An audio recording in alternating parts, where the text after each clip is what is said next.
Hello, everyone. Welcome to our podcast. Today we have Empower CZ and Miss Ivana. So, we're going to talk about the opportunities available for international students in Prague. So, we have Miss Ivana with us. Would you like to introduce yourself a little bit? Hi everyone, and thank you so much for having me.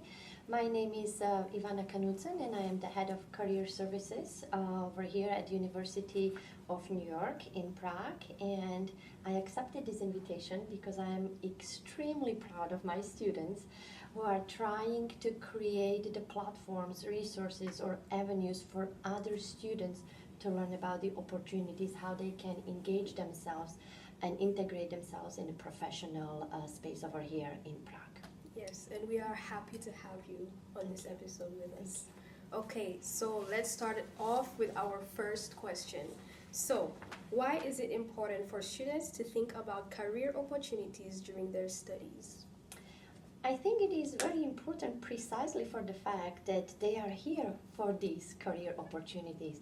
I do believe that students are joining the programs at universities because with that in mind, they believe they can better position themselves in the labor market, in the job market, locally, regionally, internationally, really globally. Because we live in a very global space from the professional perspective. So it is not only the degree or diploma they come over here, they really need to use the time to think about the career, because even your academic pathway, your academic part need to somehow align with your professional dreams and your career. That can change over time, but it can definitely, help with the clarity. Yes. And when should students start thinking about their career? Ideally, as a freshman, I would recommend to take the very first semester as an international student. When you come to new place and new space, you should take some time to kind of get acquainted, understand, the country, the community, the school, the program, how it is structured. Understanding your workload or academic load is also very important.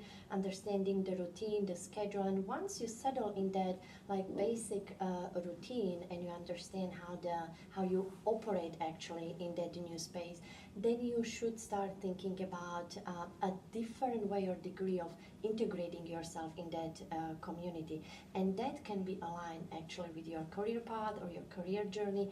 Those first initial steps, I believe, should be taken somewhere that second semester of the first year. As a freshman, you should start thinking about it. It takes time to develop. Okay, so now for our next question. Could you walk us through how the UNIP Career Office can help students with career-related resources? At the UNIP, the Career Office has created or established some avenues, platforms, and resources that students of UNIP have access to. One of those options that you guys have is internal UNIP portal. It is an internal job portal where the companies that we work with or we partner with can directly post their openings or availabilities, vacancies to that internal portal. You have access to it. The other option is, I forgot what I did, or as a career service, we also try to improve the communication, speed up that communication, or I was trying to reach students in a little bit faster way. So we've established a LinkedIn group called Career Accelerator Center. And we also created a WhatsApp group. It has the same name, Career Accelerator Center, because I can reach you that way a lot faster and I can share information a lot faster. So on these two, they are closed platforms though, so they are not available to public. They are really students and UNIP students specific.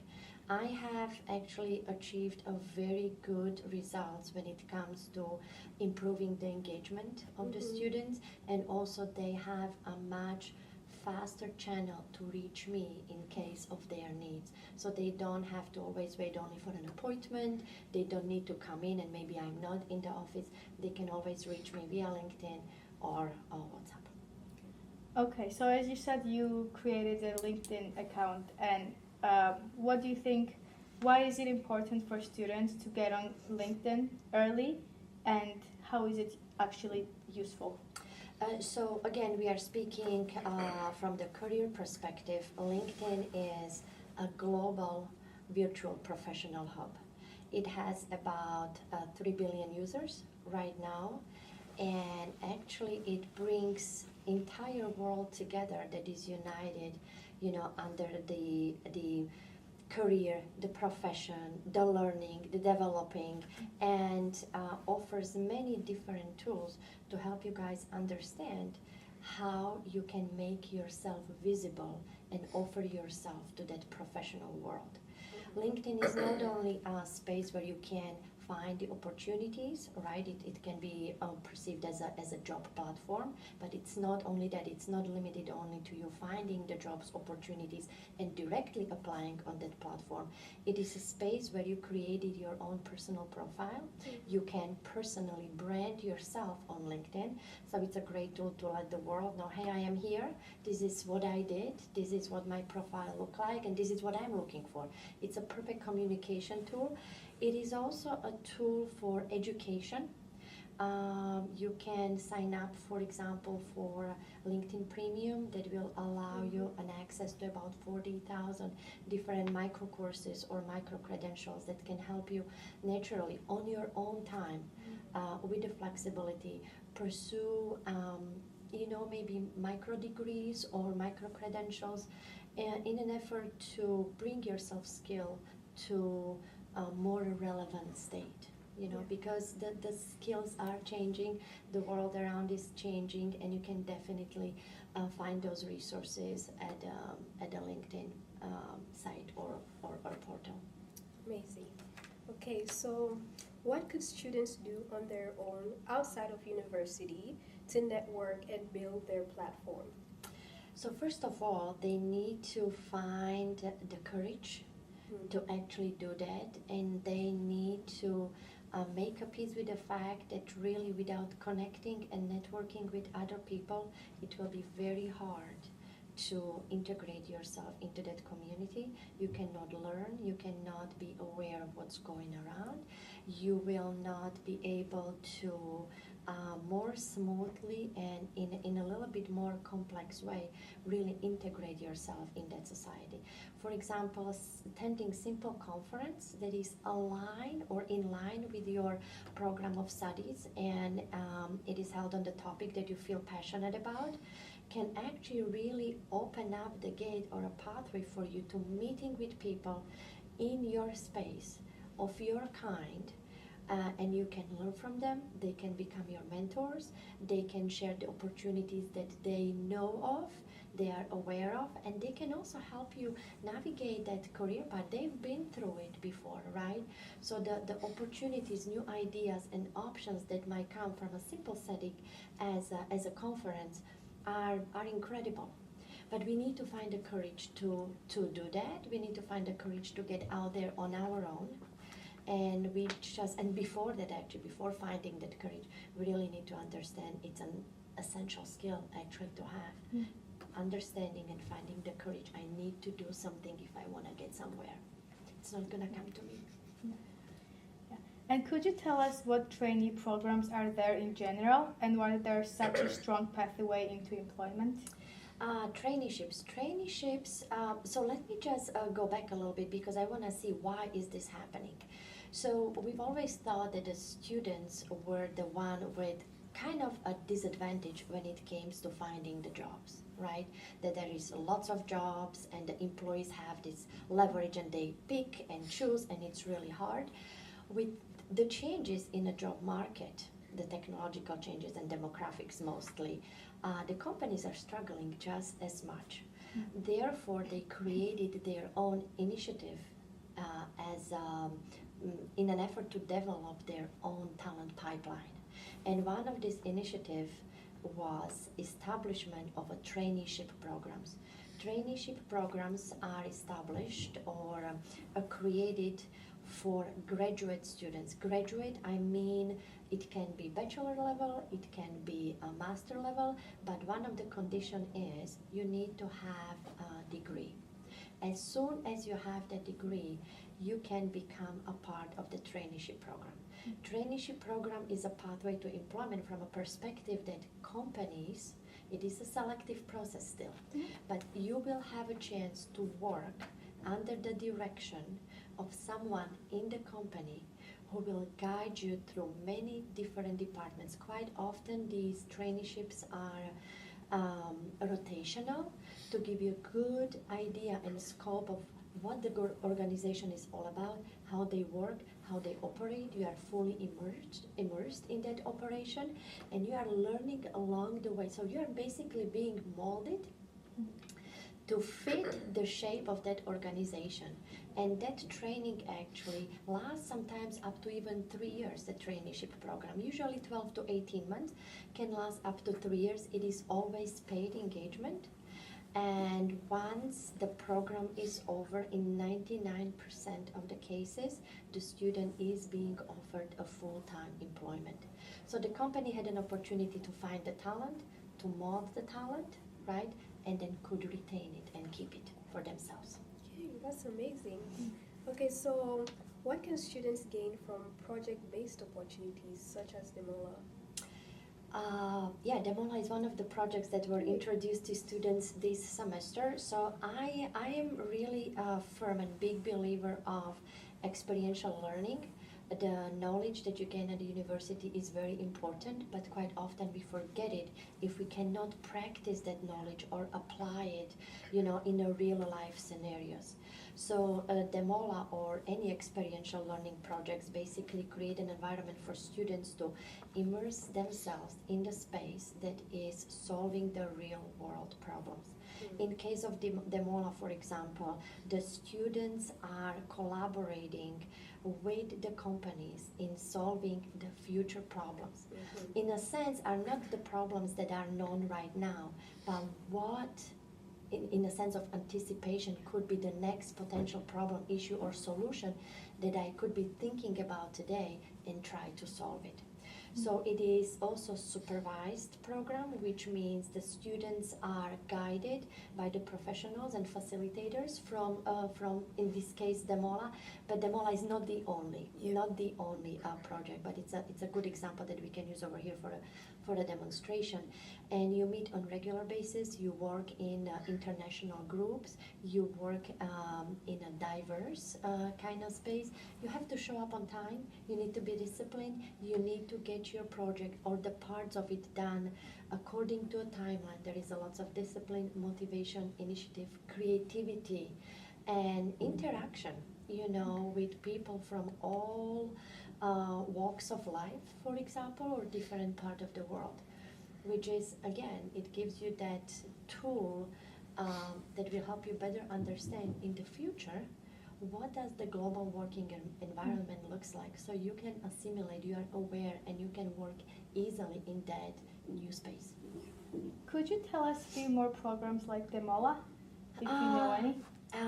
Yes. So if we go away from, let's say, big corporations or big organizations, big companies, from the government standpoint, for example, over here, there is a really nice program called Diplomatic Academy that focuses on the students, for example, of the international relations studies. It is, again, a very selective program, and basically students who study that particular field over the course of 12 months will have the same opportunity to feel the environment, to work in the environment, understand the environment, the in and outs of it, and they can again learn the skills that are very relevant to the field of diplomatic space, diplomacy, and politics. For example, over here the Diplomatic Academy is EU level project. Thank you. And can you tell us about why volunteering is so valuable for students, both personally and professionally? So from international standpoint, for example, because we do have a large group of international students that are trying to get those experiences and career going, volunteering is one of the easiest way to actually get integrated into a society, into, for example, space here in Prague where you study. It is the easiest way. They always need volunteers and help, but also it is not only a way to be part of something, but it's a way to contribute and to learn. And many times you will have an opportunity to quickly or easily become a part of something that you also feel passionate about, that has a good social or very strong social impact. So volunteering is really very nice because you can choose and easily become a part of developing and learning circles. Mm-hmm. That's amazing. Yeah. So, can you name some of the like volunteering opportunities that students can potentially sign up to or get involved? I would like to mention one, Yeah. which is very close to my heart, and I feel actually really passionate about. I have a group of students that are teaching English language, English lessons, give English lessons to visually impaired students of elementary school here in Prague. It's right next door, Škola Zrak, and it is a fantastic way of how to get immediately engaged. So there is never a problem, there is always enough of space for the students that are interested in teaching English language. But it's so much more than just that. You will feel the culture, the space, the values, the standards in which you need to operate, or the country operates in it. So you don't only get a skills of, for example, teaching skills, or giving the instructions to students, or preparing, let's say, that lesson ahead of time. You also collaborate with other volunteers. You need to come together, you prepare, you plan. You go to school where you need to integrate yourself in the group of those students. They are somewhere between ages of 8 and 11. So it's very nice, very dynamic group. They will teach you a lot about their cultures, their tastes, their needs. So it's a wonderful way to give to community, but also get back. You get back in return. Yeah. And do you need to check language for that? Or So no, you don't, and no, I would lie if I say that. So let me say that again. We are creating the groups that are mixed. So in order for me to have to only English speakers teach that class, I will always pair them up with a Czech speaker. So it's a mixed group, but it is mandatory to have at least one Czech speaker in the group per lesson. So we can sometimes avoid the misunderstanding.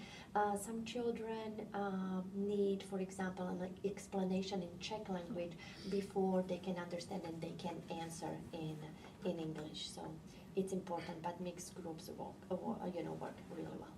Yeah. But I also agree with what you said, because I actually volunteered for it a while back. Oh, lovely. And it was an amazing experience. So Yeah. yeah, it really helps you to integrate, get to know the culture, work with children if that's something you're interested in. See, the happiness and joy, they actually loved it to the point that we've changed the schedule a little bit. The classes were held only every other week. Now it is every Thursday, and kids are super, super excited and thrilled to have us there. So it's a really very, very unique project with a big impact for all stakeholders. Nice.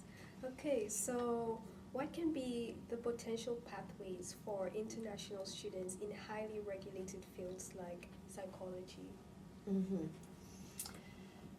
Psychology is very tricky because it is a regulated field, and there is also very little that you can do with your bachelor's degree in clinical space. One of the biggest obstacles is language, because all the certification licensure everything needs to happen, be passed in a Czech language. So from that clinical standpoint, there are some limitations, and even us as a career professionals or your advisors, we do struggle when it comes to international students studying psychology in Czech Republic without the language. However, the clinical piece could be tricky to figure out. However, there are opportunities because as a student of psychology, there are many different career clusters that we could talk about and we could, explore together. You can work, for example, in a HR department. HR department, not in the area again that is highly regulated by the labor law, but for example, talent sourcers or recruitment companies that are international and are heavily focusing on recruitment in the international space of international candidates or international employees. That would be one of the ways that I would definitely recommend for students to look into. It is still work with people, not a clinical aspect, but supporting other function in the corporations or international organizations over here. Is it competitive, or how easy is it to get those opportunities? Remember when I told you already about the ways how companies are also looking for that talent, and there are many other ways that they can actually open up their doors for you to get in there and showcase yourself actually in a way. So for example, SAP company, it's just one of another example. Twice a year they hold an open house where you actually get a chance to tour the facility, see how the company works. You will have a presentation about current openings, what they are looking for, where are the gaps, and quite often in that early stage they are not looking specifically for any particular field. They are looking for talent, they are looking more for the skills that pertain to your attitude, the soft skills, good discipline, the way you think, right? Because again, you will get started right at the beginning. They will help you, they will mold you, they will give you tools, and then you can continue to grow. I had a very good example with the VML company, which is a marketing company. Psychology students are also very successful, from the international students, very successful because they do understand customers' behavior. So they do have quite a bit of opportunities in the marketing space. So VML company, we put together on a fun project that was called Clash of Interns. The students had an opportunity again at their campus, spent a day with the organization. They all worked on the project. They were observed from start to finish, not only on a specific solution that you were delivering, to the organization, but how you behave, how you cooperate, how you talk, how you collaborate. So it's a more of that holistic approach and look at our talented students with the skills that they have today. And based on that observation, quite often the selection happens. And what's something students often overlook when it comes to building a career? What they often, when they build a career, that it needs to happen early on, that it's really too late if you are in that 4th year of your education and then suddenly you feel like 3 weeks will be enough. Again, the companies are looking for employment-ready students or fresh graduates with already certain experience and skills present within them, right? So if you wait till year 4, you don't do anything, you don't continue to educate yourself, and just in a simple way becoming familiar with what the labor market looks like, which companies are hiring, how the trend has changed, and what is the position, what are the skills that they are looking for, right? So you missed 4 years on understanding what it is, and maybe along the way getting those micro credentials or getting those experiences that could enhance and strengthen that professional profile of yourself. So you need time. In 3 weeks the magics do happen, but not at such rate, and not when it comes to careers. It is a journey, and I think you should allow that time yourself, because you might change your mind. They say that during your bachelor years you change your idea about what you want to do, and from that career perspective, at least 3 times. So it's good for the clarity. It's good to get in, try it, and if nothing, at least you understand, okay, this is something I don't want to do, this is not for me, and then you can shift, you can pivot, you can recalibrate, right, your direction. Okay. So what would be your final advice maybe that would give students that are maybe experiencing challenges, they don't know where to start, they're lost? Yeah, so what would be your advice? You cannot do it in isolation. So I would say starting just simply in the classroom, getting acquainted in the space, coming to see me. Yeah. If for nothing, just I am a street over. Come and talk to me and tell me about what you're trying to do, where your insecurities are, for example. What are your biggest obstacles, so we can find a way, and they might not be immediately career related. It can be really that transition and understanding of, oh, I need to do this on my own. I need to find a way myself, which they cannot. We can still guide them, but they need to ask. I cannot be chasing students and offering them something that they don't want to. So you cannot do it alone. Don't live in an isolation. Get out there, be brave. There are many different ways of you getting out there, meeting people, connecting with people. Take a friend along. If you, for example, are of a more introverted kind, but even introverts need jobs and wants to enjoy jobs, right? In order to get out there, take someone who is maybe a little bit more extroverted, someone you trust, you have a good relationship with, and you can maybe do that initial tough, step together. Yeah. In a tandem. Of course.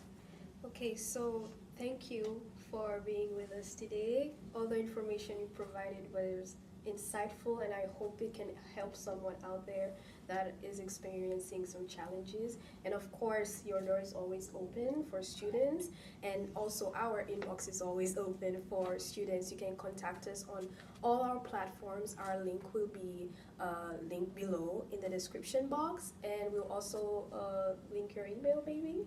We can do anything you want. Okay. We believe it can Perfect. help the students bridge the gap that Of they are course. experiencing. Thank you so much as well, and it's amazing to have such a wonderful partner in crime. Thank you. Thank you.